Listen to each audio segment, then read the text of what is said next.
There, good evening, everyone. Good evening. Welcome to the GMetrix webinar. If you could verify that you are able to hear me, I would greatly appreciate that.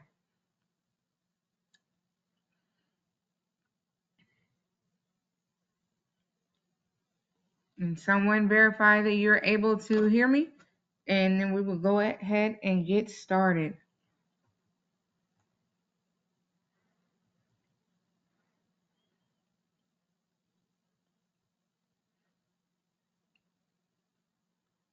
Hello? Okay. Okay. All right, you're able to hear me? Okay, great. We will go ahead and get started. Good evening, everyone. Thank you. First of all, thank you for joining us here on the GMetrix webinar. And today's webinar is about the student journey. I am Nicole Ross. I am the Senior Manager of Customer Experience with GMetrix. A few things before we get started with this webinar. If you have any questions during the webinar, you are encouraged. Please go ahead and put your questions in the chat. There is a chat there where you are able to drop your questions, and we will go ahead and respond to those questions. Not only will we respond to the questions, but we will also read the questions aloud and give responses to ensure that everyone has that information, because you never know, several of you might be here for the same purpose.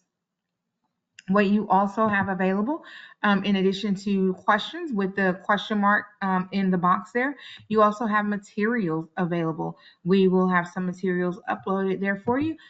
Just something just to let you know how you can connect with us on GMetrix. We do have our knowledge base for GMetrix at support.gmetrix.com.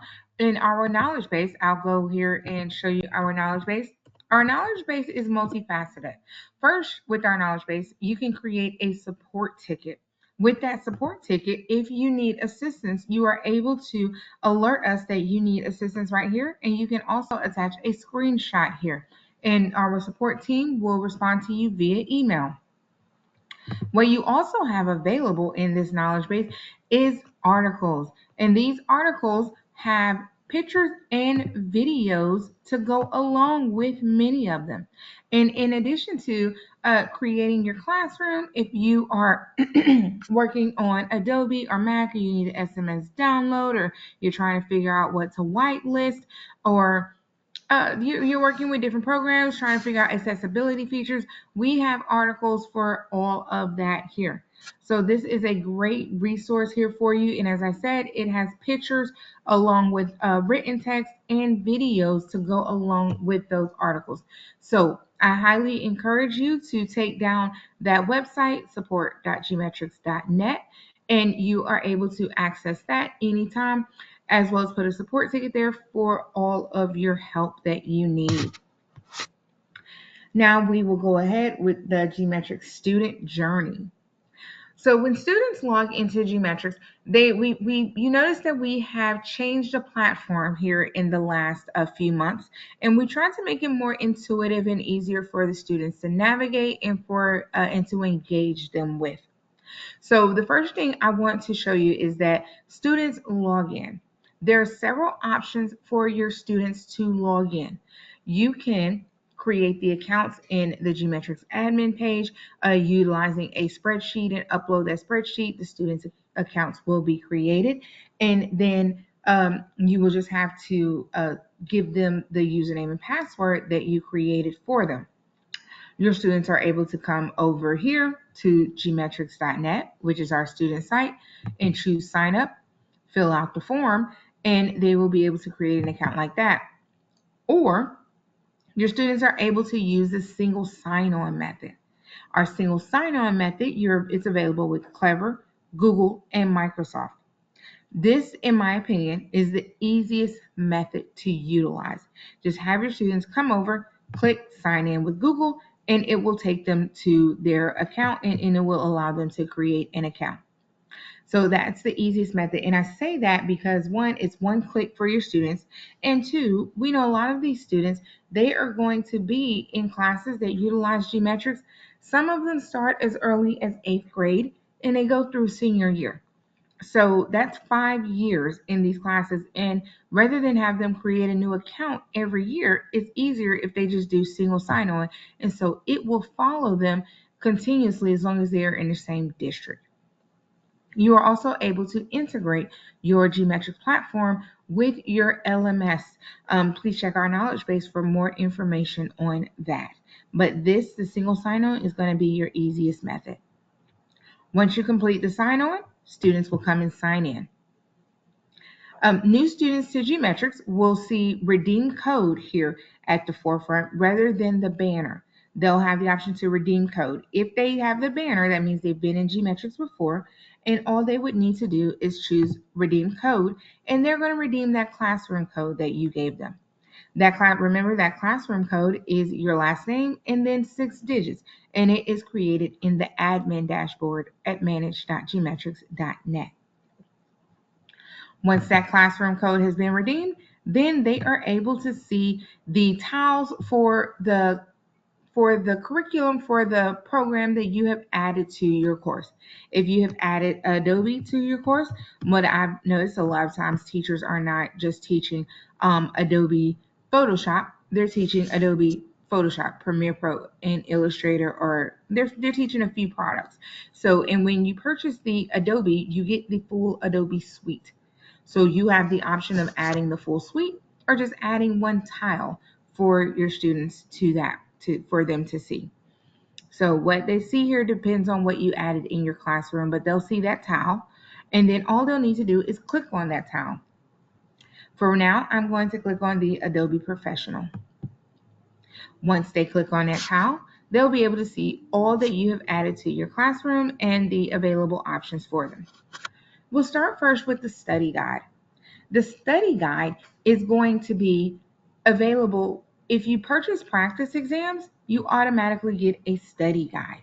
All right. So if you purchase practice exams, you will automatically receive a study guide for your students. The study guide is a great tool for your students to self-remediate, to create their own custom test, to determine where they need to study it in order to prepare for success on that certification exam. If you have a course, the course will be displayed here as well. Your students, once they've completed the course, it will come up with a green check mark here. And then they are able to see their activity report for the course by clicking on the 3 dots to the right. With that activity report, it tells them everything that they have done in the course, how long they took, and in all of their attempts, as well as their scores. Once they complete the course, they will receive a certificate. Now, if this is a printable report, so your students are able to print and save this report. So if you want them to upload this report to your LMS, they are able to do that. They can just print it to a PDF. What you'll also have here is going to be the practice exams. Again, if you click to the right of the practice exams, you will be able to see, the students will be able to see the score report for any practice exams that they have previously taken. If they click start on a practice exam, they'll be able to see any practice exams that so the score report came up. And since the score report did come up, I want to point out here that when they are looking at the score report, make sure your students look at more than just the score. A lot of the times the students will focus right here on the score and move forward. There are some amazing tools within the score report. First, they can review missed questions, whether they're in training mode or testing mode.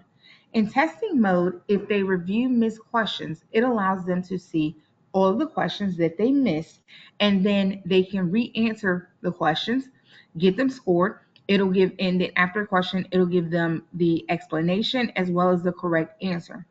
Now, in testing mode, when they do this, it will not change the score. All right, it's just a way for them to practice. It will not change the score, and they can do this up to 5 times. They can review their missed questions up to 5 times. It will not change the score. You also want to have your students look at the breakdown. Again, this is a score report. This is after the students have completed a practice exam, they receive their score report. Look at their breakdown. When they're looking at their breakdown, it's color coded here to tell them where their proficiency is and where they need to focus at. It also shows over here the number of questions they got correct out of the number of questions for this topic that were on the practice exam. If they scroll down, it will tell them the question name, like the question topic that was there, and whether or not they got it correct or incorrect. But encourage your students to look at the objective. All right, encourage your students to look at the objective, and this will tell them exactly which topic and which objective that they did not do well on.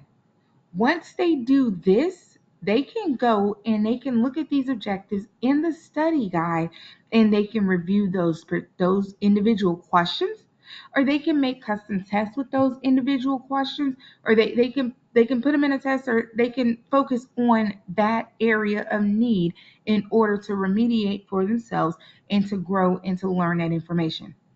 If they have a course, the course information will come up in that study guide, but they can also go over to the course, to this particular topic within that course, and review those videos, those worksheets, that information, and focus there to help them prepare to pass this certification exam. So these school reports have lots of practical information in them, lots of helpful information for your students. So encourage your students to review these school reports. All right. Now we're going to look at the practice exams. When you're looking at the practice exams, again, when when you click start, it's going to tell you whether or not you have already started a practice exam, and it will tell you the date, the last date you were in there, the progress you made, and as well as which mode it was in. So you have the option to go ahead and resume this practice exam, or you can start a new one. And if you want to start a new one, you have the option to choose your language, and it tells you the language that that practice exam is available in. You can choose your mode as well, testing or training, and you choose start test, and your students are able to start their test. What I recommend for your students is get a baseline. Go ahead and have them do a practice exam or create a custom exam with, say, um, 30 random questions on it, so that they can kind of get an overview of what they will be learning, and it will expose them to what it is that they will be learning, so that they've seen it before. Whenever they get to the point of learning, they've seen it before, and I found that that helps my students a lot of the time.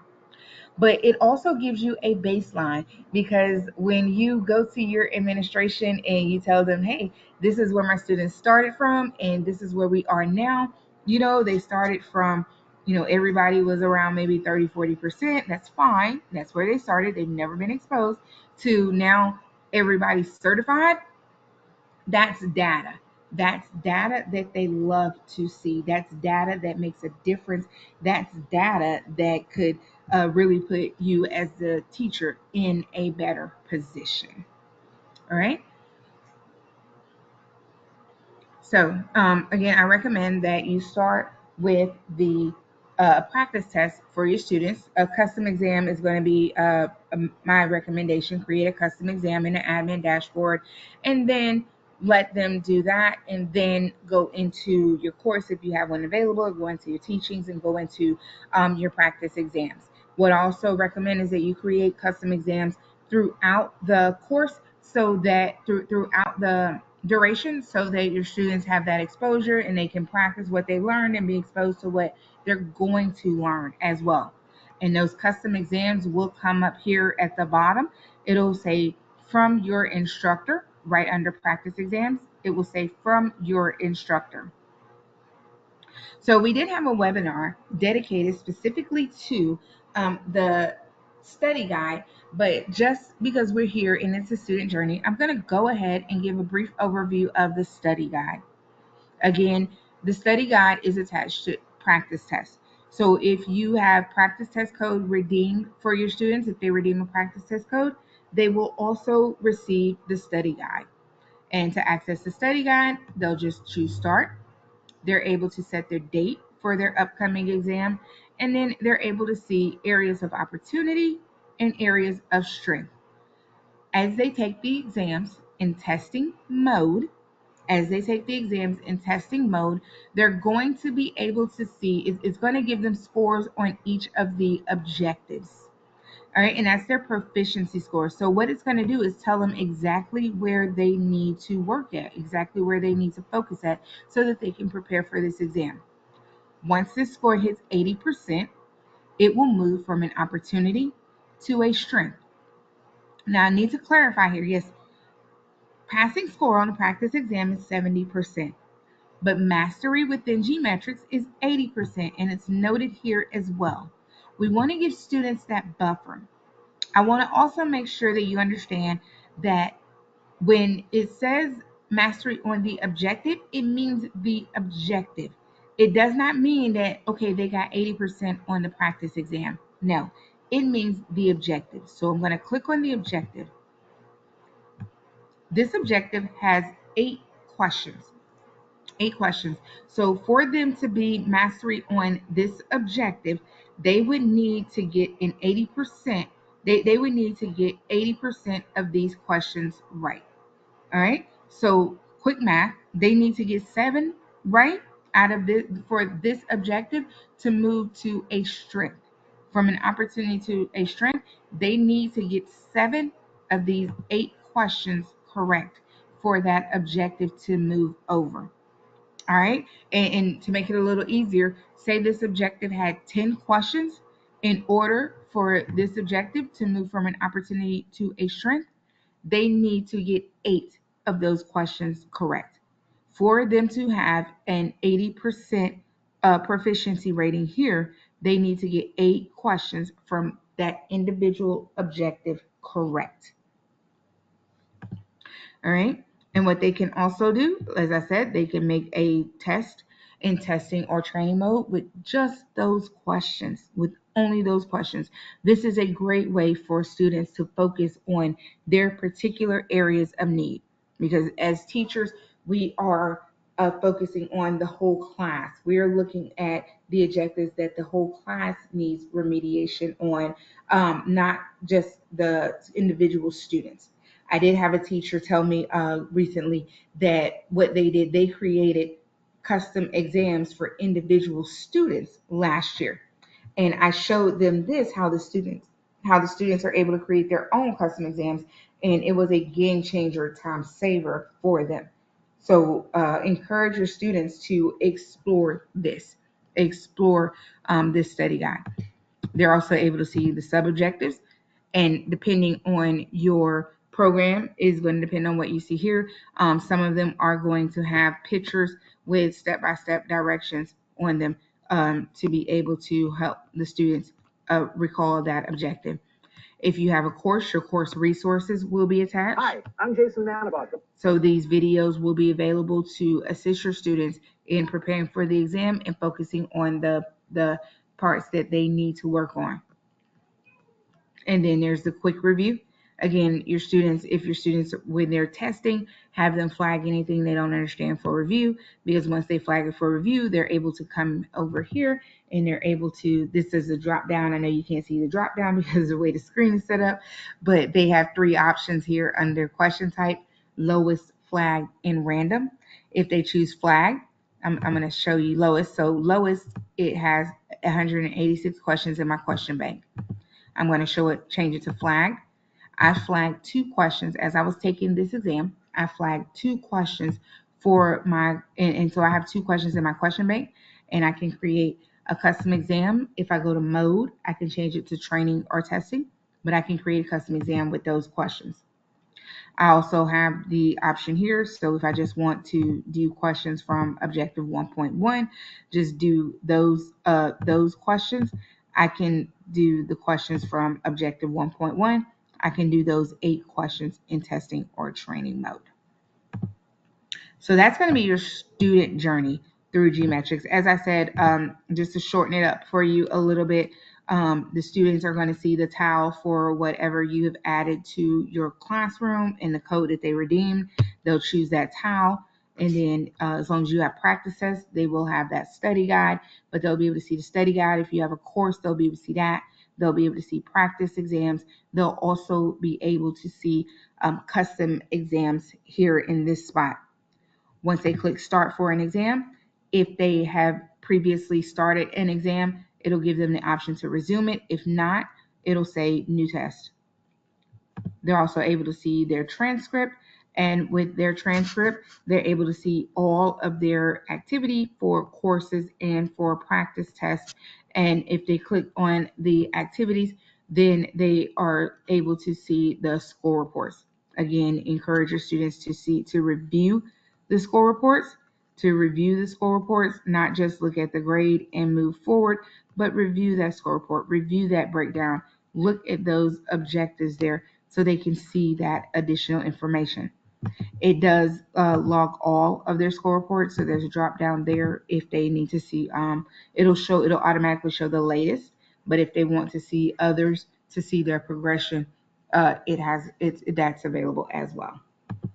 All right, so that is the student journey. I'm going to now look and see if there are any questions. And I do see a question from Alan. Thank you so much for your question, Alan. And Alan's question is, what does lowest mean? Easiest or ones they have the lowest percentage on? So just so we can make sure that you understand what he's talking about, I'm going to go back to my study guide. And in my quick review, the question type there is lowest. So these are going to be the lowest, the student, that individual student's lowest performing questions. All right. It's going to be the questions that they perform the lowest on. That's what that means. And just so you can see a little bit better of what this looks like for the students, I'm going to open a different program here. So first I want to show you, so this is showing the mastery of the topics, and then it has the opportunities and the strength. It has scores here for the opportunities and the strengths, and you see once they hit 80%, they moved over from opportunities to strengths, and it has the topics mastered there. And I go to my quick review, and I'm going to open my topics and objectives, and it shows it's color coded. So this one there's some progress been made, and so the green is where student is good to go. They need to focus on yellow. There's no red in this one, but it's telling them focus on the yellow. Question type, my lowest, you see it, I have 5 on my flagged questions, and then my random, I have 292 on my random questions. That means that there are 292 questions. Likely it's going to be 292 questions in my test bank. And then when I choose lowest, 260 questions are my lowest performing questions.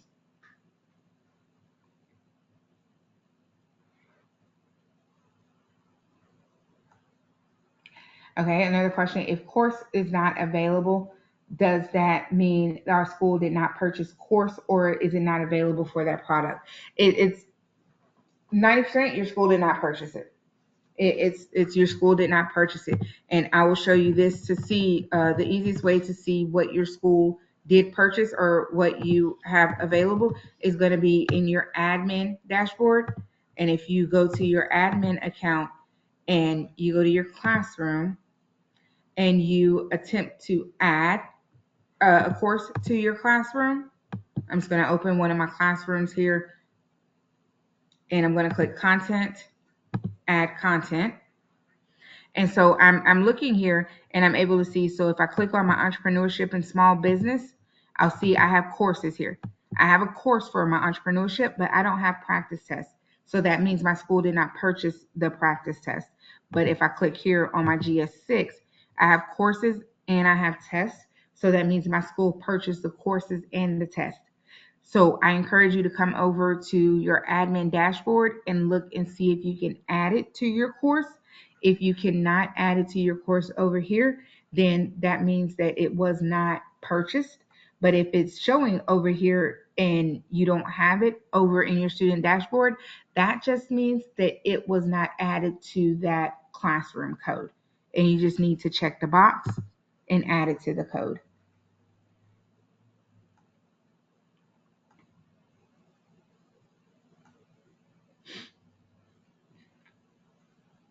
All right. Any other questions?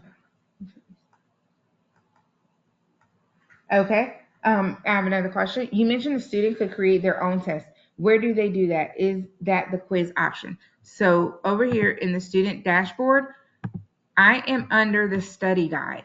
I got to the study guide. Once your students click on the tile for the program that you added for them, so I'm going to click here for GS6, they'll automatically have a study guide. As long as you have practice tests, they'll have a study guide. Once they choose start, there's a few ways they can create a practice test. They can look at their opportunities and click on an objective. And here it says launch a test with all questions. This will automatically give them all the questions for this particular objective. What they can also do, quick review. And with quick review, they can choose whether they want questions. Right here at question type, you can't see it drop down when I click on it, but it has three questions types: lowest, flagged, or random. So they can choose one of those and create a practice test, and they'll choose their number of questions or choose topics and objectives. And under topics and objectives, they can choose what they want to study and create a practice test utilizing that.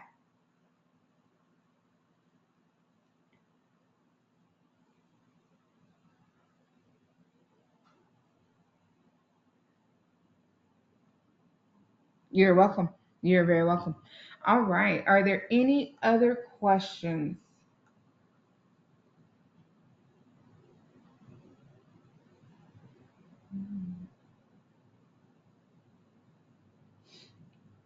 All right, I don't see any more questions. Again, I thank you all so much for joining us. And I want to let you know that we do have another webinar right here on the GMetrix platform with GMetrix on December the 4th. And to see our upcoming webinars, if you go to the dashboard, there is a calendar here. And you can add this calendar to your calendar, your Google Calendar, by clicking the plus sign, and you're able to add our calendar to your calendar, and you're able to get alerts about our upcoming webinars. Our December 4th webinar will be at 5 p.m. Eastern Time on Wednesday, December 4th, and it will be an open forum webinar.